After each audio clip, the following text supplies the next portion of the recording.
welcome to the Simsbury View. I'm so excited and happy to be here today. I'm in a fantastic location. I love the hike up here. I love the view from up here. And in case you haven't figured out where we are, we're at the HeubleinTower.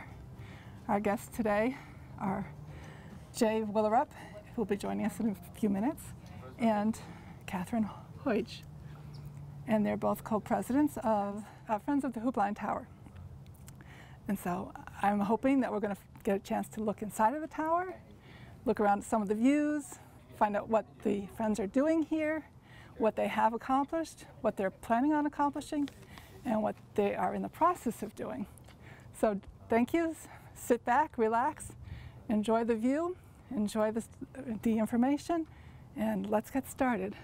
Catherine, I'm so glad we're here today. I am very happy to welcome you to the tower. Thank you. Now, 7 years ago, you and I talked. We did. Back at SCTV studio. We talked about the Friends and what they were doing here at the tower. Exactly. And so just briefly get people caught up on what the Friends of HeubleinTower do. The Friends of HeubleinTower is a not-for-profit 501c3. We are all volunteers here. We have about 14 members on our board. We are involved in restoring, and where we can't restore, we try to recreate spaces within the building as accurately as we know them to have been. From a number of years ago, we have accomplished quite a bit here at the building and on the grounds. We have restored the garage, which is a little bit down the road from here, and used it for several functions at this point. It is a good refuge in case the weather gets bad. We can use the garage. We have restored lights on these stone pillars that are here to our left and right, done by members of our board. We have moved one of the corporate room from the second floor up to the third floor, redone that room. That room probably was not open to the public since around 1960. And so we were thrilled to open that. And one of our local companies, Ensign Bickford, gave us a grant to finish the room, and we're very happy with the way it's turned out. So some of those things, we're also getting ready on the second floor to open Mrs. Heublein's bedroom. And this is our centennial year. That furniture and whatever is 100 years old this year. So we're excited about the centennial and have several upcoming projects and events that we'd like to talk about in a little bit.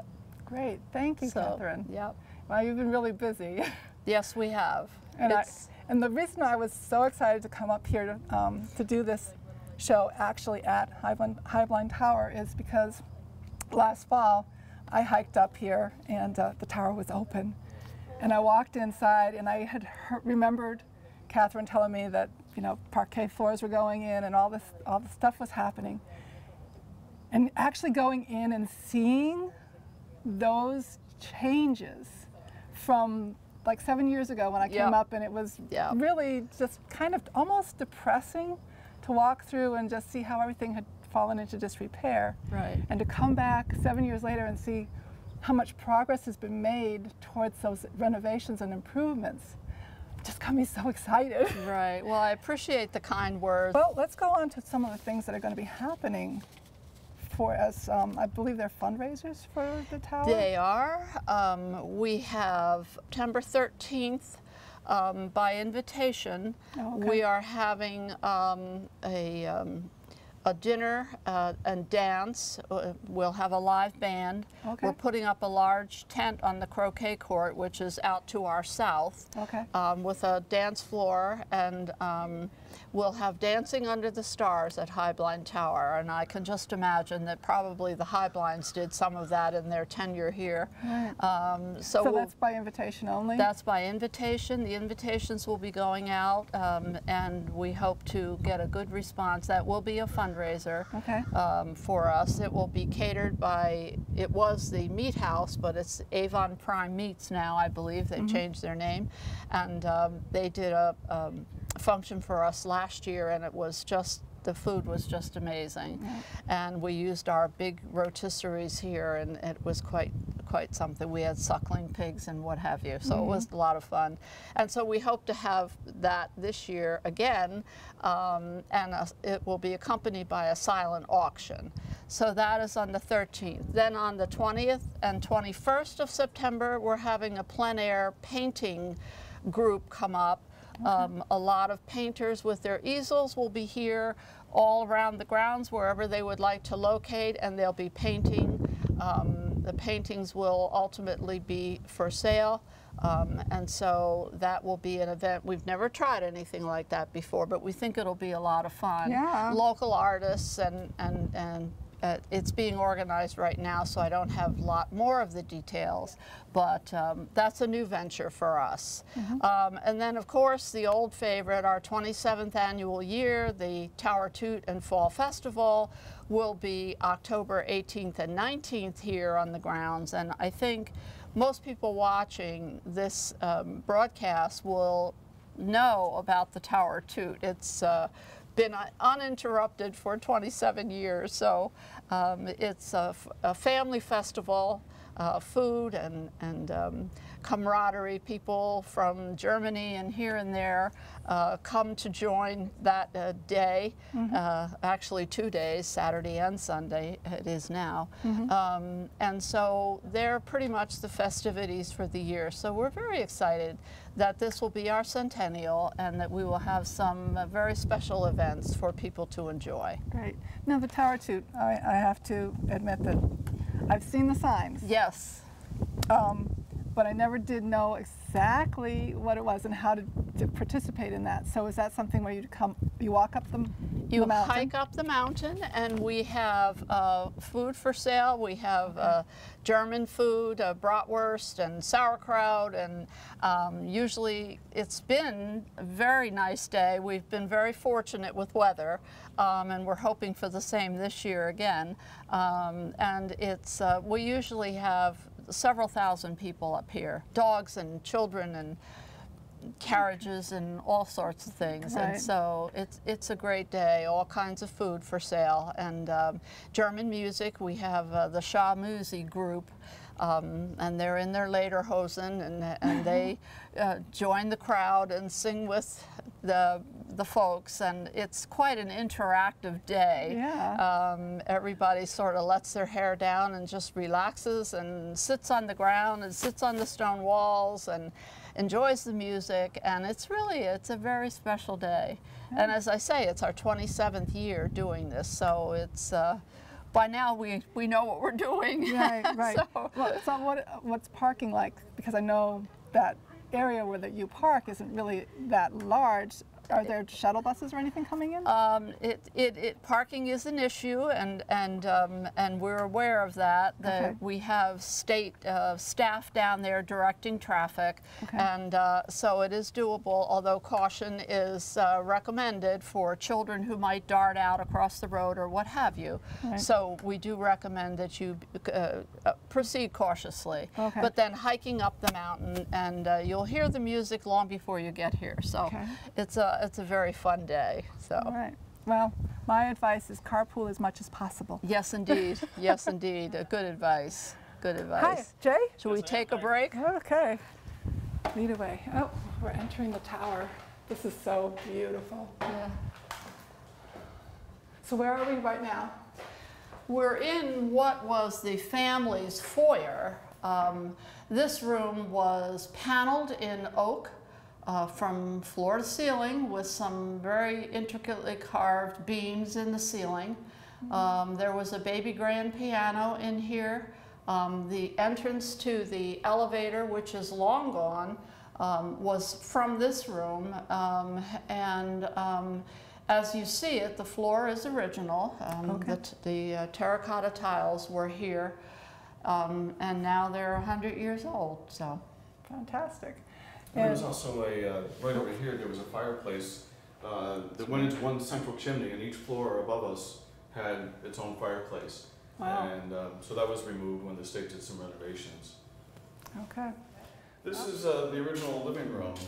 In 1914, when the building was built, this room was actually half the size. And in 1921, as the family came here more and more and used it more and more, they opted to expand it. Okay. And so that's how you see it today. Some of the furniture is original to the tower. We also have, in the last few years, gone back to the original colors. This is some of the things that we do.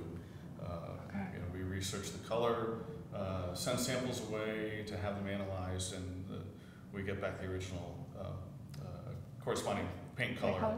And so these are back to the original colors. Fantastic. Another thing that we're doing at the moment is the light sconces in this room. That is an original one over on the west wall, and we are having others replicated. They will be here shortly, we hope, and they will go around. These brass ones are not original, but functional for now. So we're expecting that, and as I say, we like to do things that we know are historically correct, that were here, and so that will be something that we're looking forward to having replicated or not. But this book is the guest book from the Hartford Times era here. And there are many notables that have signed this guest book. The RKO actors were here with Ronald Reagan when he was president of the Screen Actors Guild. And for those of you who are my vintage, you would remember Tallulah Bankhead and Jane Wyman and Polly Bergen and Robert Wagner. They are all names of well-known actors. And Casey Kasem signed this book also, and interestingly enough, he passed away yesterday. So it's a very valuable book that was given to us, and we shield it from the light so it doesn't deteriorate. All right, here we go. Oh, wow, this is beautiful. This is the dining room. This is the family dining room, and it's probably the most original room of the house.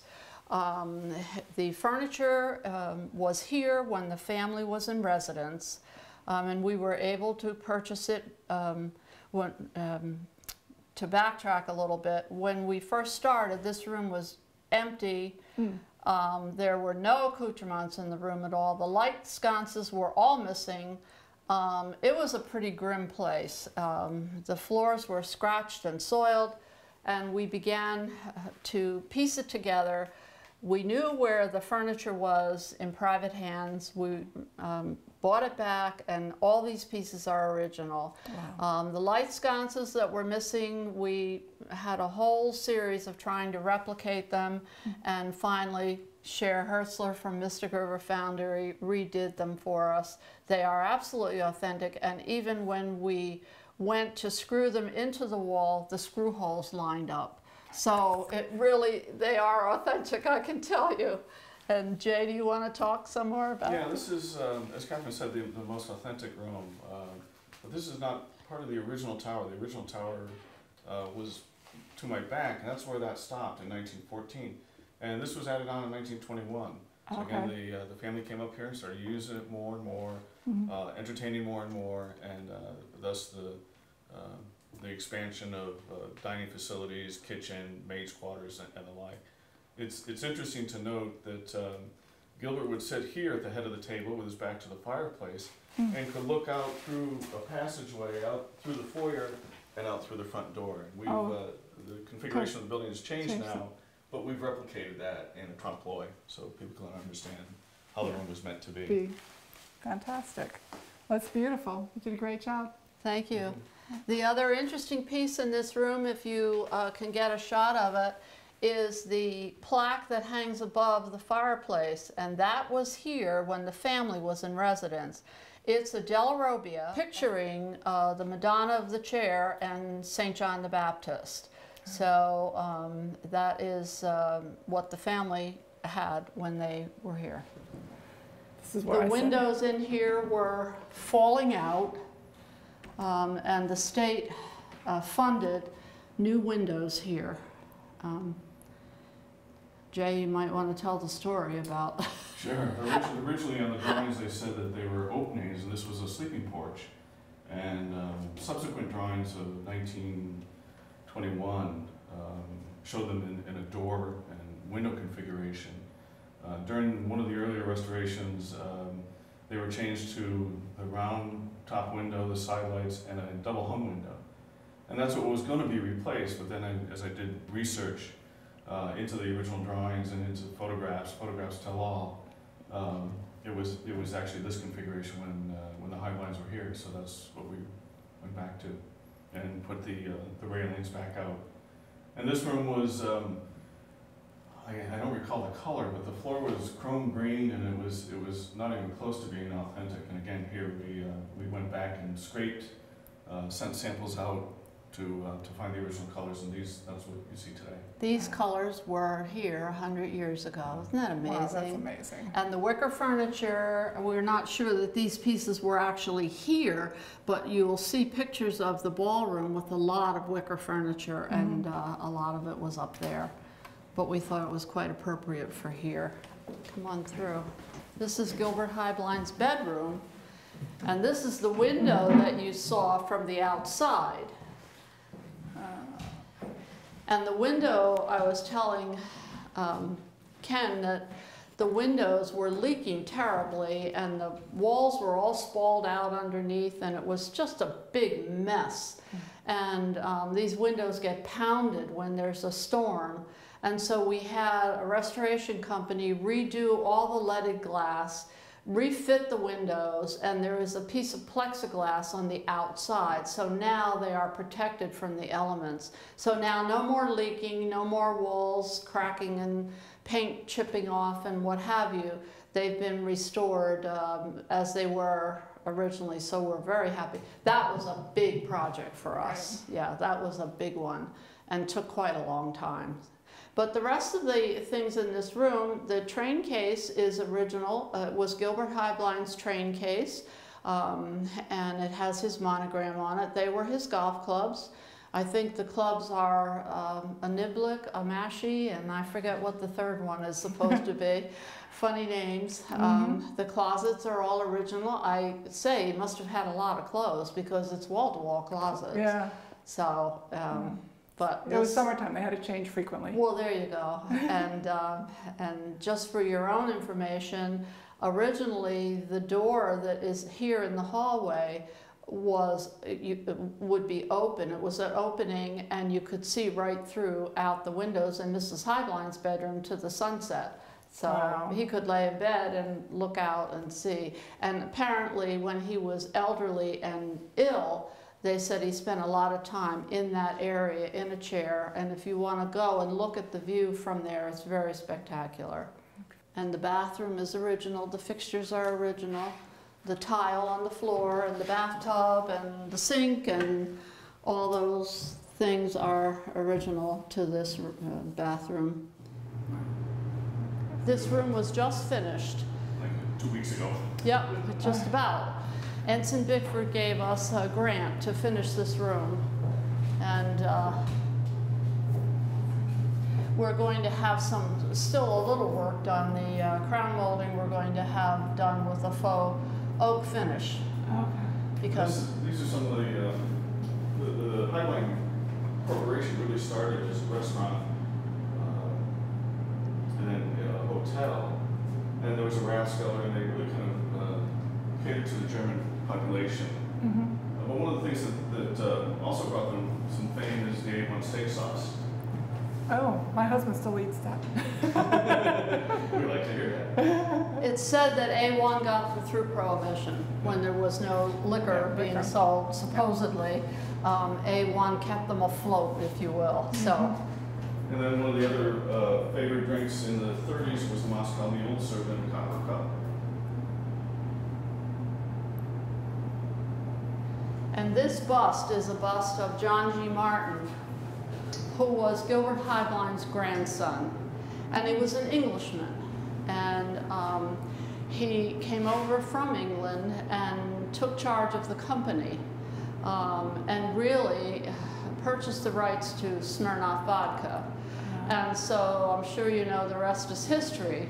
And he was quite a dynamic man and is credited really with making the company into the entity that it became. The credit goes to him. So we are happy to have his presence here with us. One of the things that's often confusing is the name, whether it's Heublein, Heublein, Right. but actually the correct Bavarian pronunciation is Heublein. Well, the family has a different name, so they can differentiate themselves between themselves and the corporation. But the corporation came up with a logo and a marketing process, and they had these two waiters called Hugh and Blein. So that's how that was the Heublein, and the family is Heublein. This is what it looks like when we start. You can see the outer skin of the building. It's called stow-coat. And this is what you're looking at when you're standing down on the ground. You can still see some telltale signs of the original construction. This up in the ceiling is all framed out because this is where that center chimney went up, and every room had a fireplace. Where the fireplace was. And there are things that we can never restore or recreate. We just can't do it. So we do what we can, and we're sorry about the rest. Yeah. And just to give you an idea, speaking of the foliage, we get, when we do our Tower 2, we probably get 2,000 or 3,000 people here each of the days. And out of the people that sign in when the building is open, we get, anywhere from 40 to 45 states and 45 to 50 countries. Wow. And about 100,000 people here a year. And they have to hike to get here. Right. Which is a staggering number. Yeah. Yeah. I mean, we get more than Mark Twain and less than Gillette's Gas. And this is currently, everybody calls this the observation room, but this was actually what they call the ballroom. They didn't have dances up here, but with a fireplace, it was certainly a very nice space to come up to. And with the windows open, I imagine they must have had a beautiful breeze coming through here.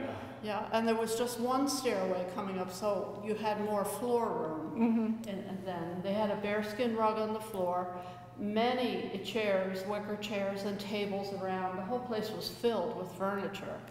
So it was quite grand. Beautiful window treatments on the windows. Wow. And this room has gone through an evolution.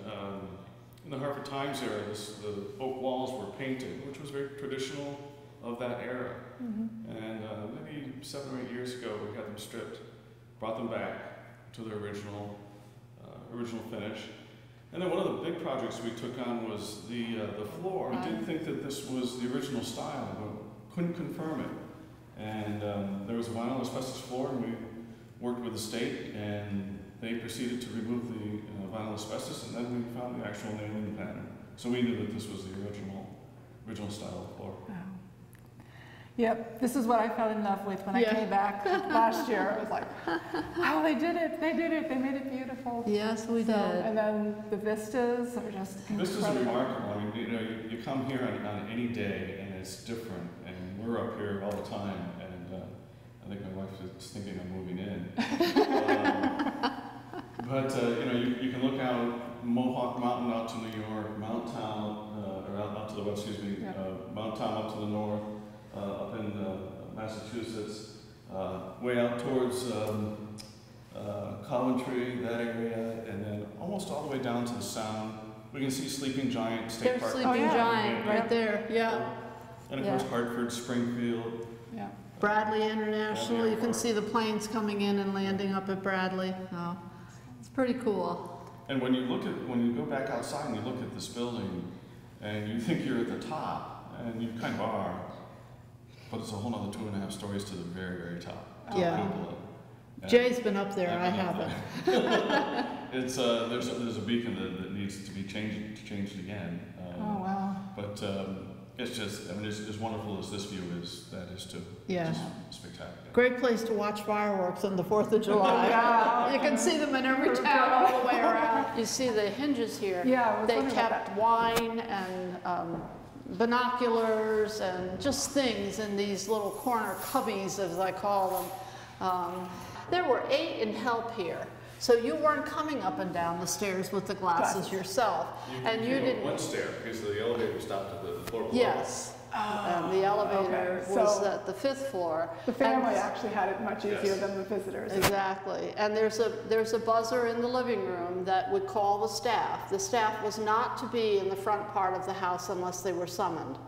They used the back stairway, which we did not see, but it's off the sun porch there and goes down into the kitchen. And they would come up there in the late afternoon and turn the beds down for the guests or whatever.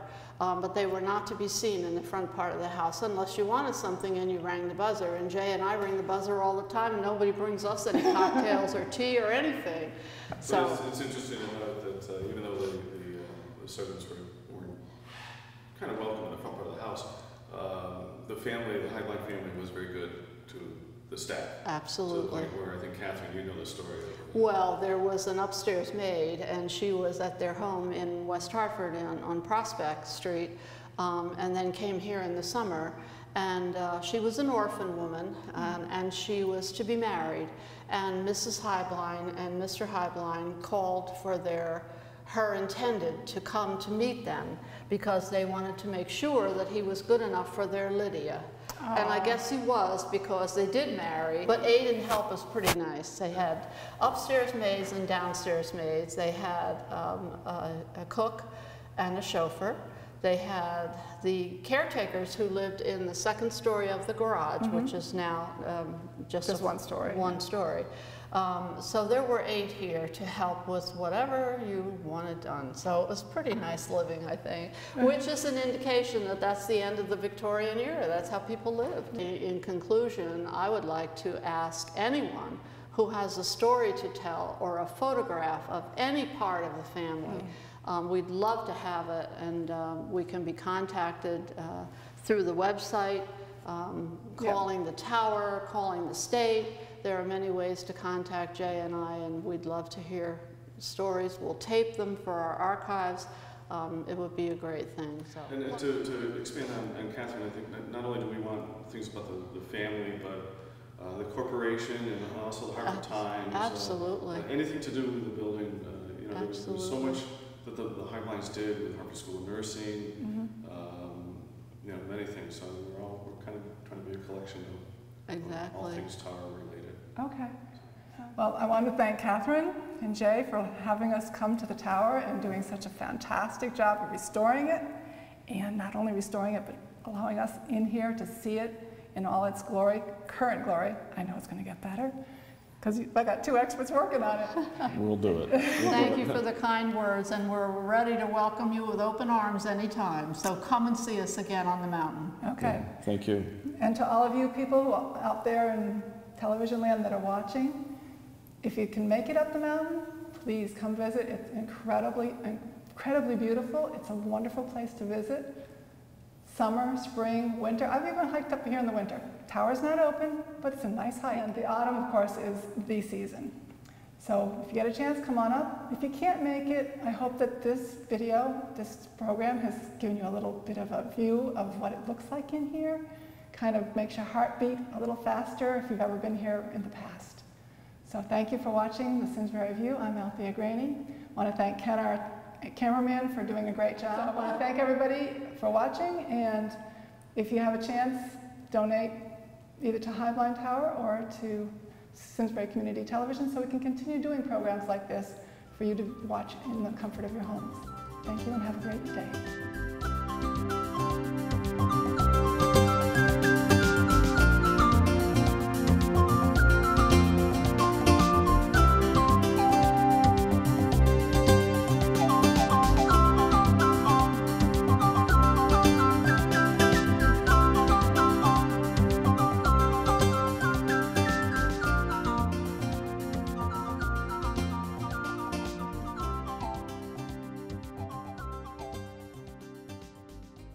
Funding for Simsbury Community Television is provided in part by contributions from viewers like you.